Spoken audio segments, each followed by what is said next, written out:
got a proposal for you. If you can get Outkast back together, I'll think about it.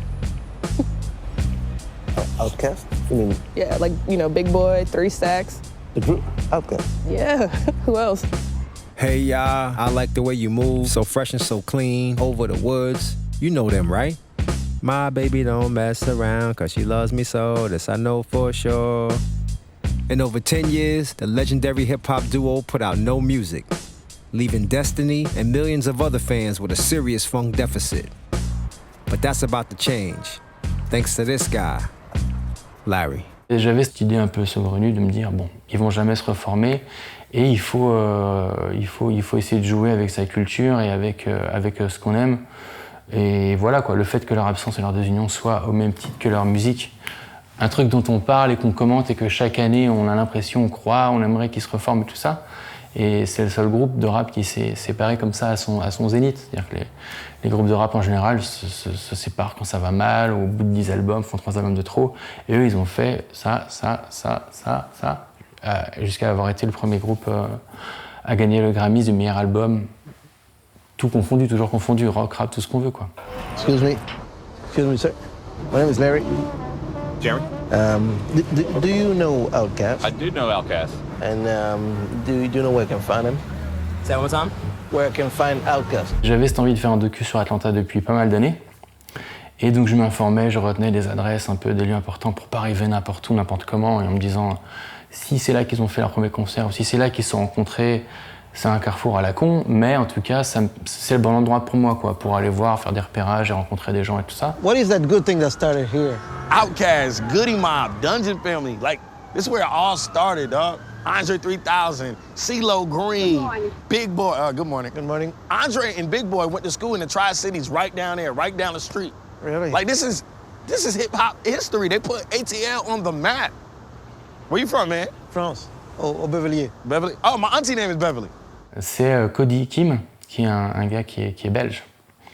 Et en fait, un super comédien qui, je ne serais pas surpris que d'ici 1 an ou 2, on le retrouve dans toutes les comédies, parce qu'en fait, en Belgique, il est ultra connu, parce qu'en fait, il est dans l'émission Le Grand Cactus. Moi, je l'ai connu comme ça, par le biais de YouTube, ses vidéos, où limite Jean-Claude Van Damme. Alors, ça surprend, parce que c'est un Renois qui est d'origine congolaise et tout. Et il est tout petit, et il se met à imiter Depardieu, il met des perruques, il sort des grands verres de vin, il se met à imiter Lucchini, à l'imiter à la perfection comme ça, et il a une attitude et un culot incroyable. Et en fait, sur le plateau du Grand Cactus, donc, c'est sur la RTBF, les gens sont pétés de rire, ils se roulent par terre, et lui, il ne rigole jamais, quoi. Parce que tous les matins, on ne savait pas forcément ce qu'on allait faire. Moi, tous les matins, je me levais un peu avant les autres, donc j'écrivais dans son carnet, là, qu'il a son carnet, où à la fin, j'en avais marre, je photocopiais un truc, je découpais plus petit. Je foutais dans son carnet ses questions, je dis on va parler de ça, on va faire ça.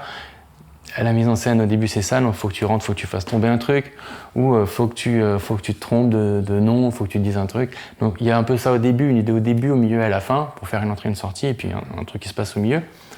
Bon, en général, c'est cool, si une interview, elle peut pivoter autour d'un événement où, en fait, au début, il est catastrophique et après, il se rattrape. How about Outkast? Are they still around? Oh, Andre and Big Boy? Yeah. They got rich and moved out of the hood. I mean, you in the right place, you're just 20 years late. Okay. How can I find him? Talk to my man Childish. He is the man. Childish. Yeah, Childish. Et lui, en plus de ça, il arrive à faire à la fois à bien écouter, à bien relancer, à avoir ses propres idées sur une bonne relance, l'intervieweur, et aussi sur le côté comédie, comme vous l'avez remarqué, arriver des fois à endosser un truc qui serait déplaisant pour quelqu'un d'autre et à en jouer. Ce qui est très marrant à faire dans ce genre de truc, là on s'est un peu amusé, c'est qu'il y a des gens qu'on a un tout petit peu mis dans la confidence, il y a des gens qui sont complètement dans la même... comment dire, qui savent exactement ce qu'on fait, parce qu'on a dit, il y a de ci, de là, 1 ou 2 comédiens qui sont complètement comédiens, qui ont complètement un truc scripté, on va dire. Et le but du jeu, c'était que ça se voit pas trop, voilà quoi, et que ça soit un peu un mélange de trucs. Mais qu'est-ce que c'est que ce truc et qu'est-ce qu'ils font vraiment? Peut-être un mec qui peut me regarder sur Outkast. What our friend doesn't know is that while Outkast was chilling, ATL became the hip-hop capital of the world, with the fast-spreading success of trap music, a dark and minimalist rap born in these very streets. Trapping out the house with the boys on the windows. Got two like Rambo. Got bird like Birdman. Got white like Lindsay Lohan. J'étais journaliste avant, j'ai commencé avec un copain, j'avais créé un magazine, un fanzine, qui est devenu un magazine. Et du coup, à partir de là, j'avais 21 ans. Et j'étais déjà très passionné, j'étais DJ, j'avais beaucoup de... Enfin, je faisais que ça, acheter des disques et les regarder, les lire. Puis même quand j'étais petit, quoi, depuis que j'ai 10-11 ans, je regardais les pochettes de disques et je regardais c'est quoi ces noms. Puis après, on découvre que les noms, en fait, il y a Curtis Mayfield, parce qu'il a été samplé, donc il est cité comme auteur. Donc on découvre le rap et la musique qui l'a précédé, que ce soit le jazz, la soul et tout ça, quoi.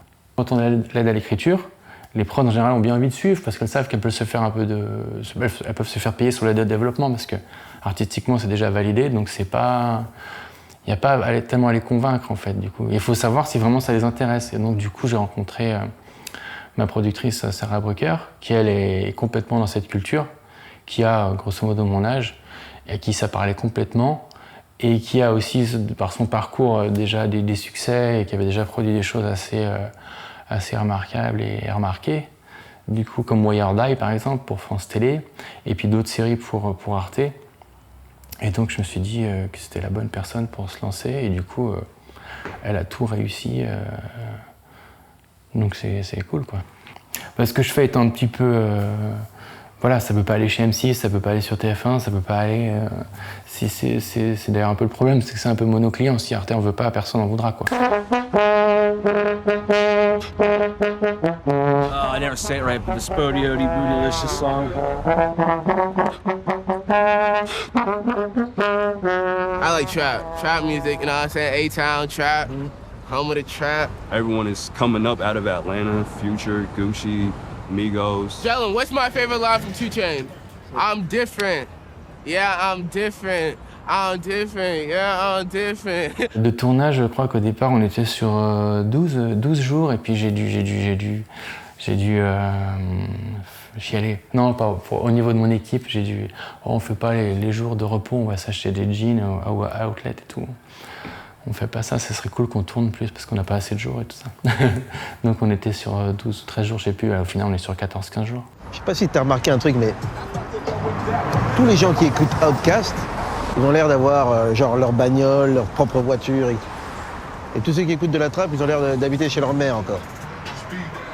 Il y a un truc à creuser. Je suis pas sociologue, mais il y a un truc à creuser. Et j'ai eu genre 7 ou 10 jours, un truc comme ça, de repérage pur, mais pour faire ce que j'avais demandé d'avoir beaucoup de jours pour faire des interviews. Et faire les interviews, c'est ce qui fait vraiment, ce qui permet de montrer ton sérieux et que tu sais de quoi tu parles à des gens qui vont dire « Ah, lui, il est OK, tu peux l'accueillir et tout ça ». Donc ça, c'était hyper important.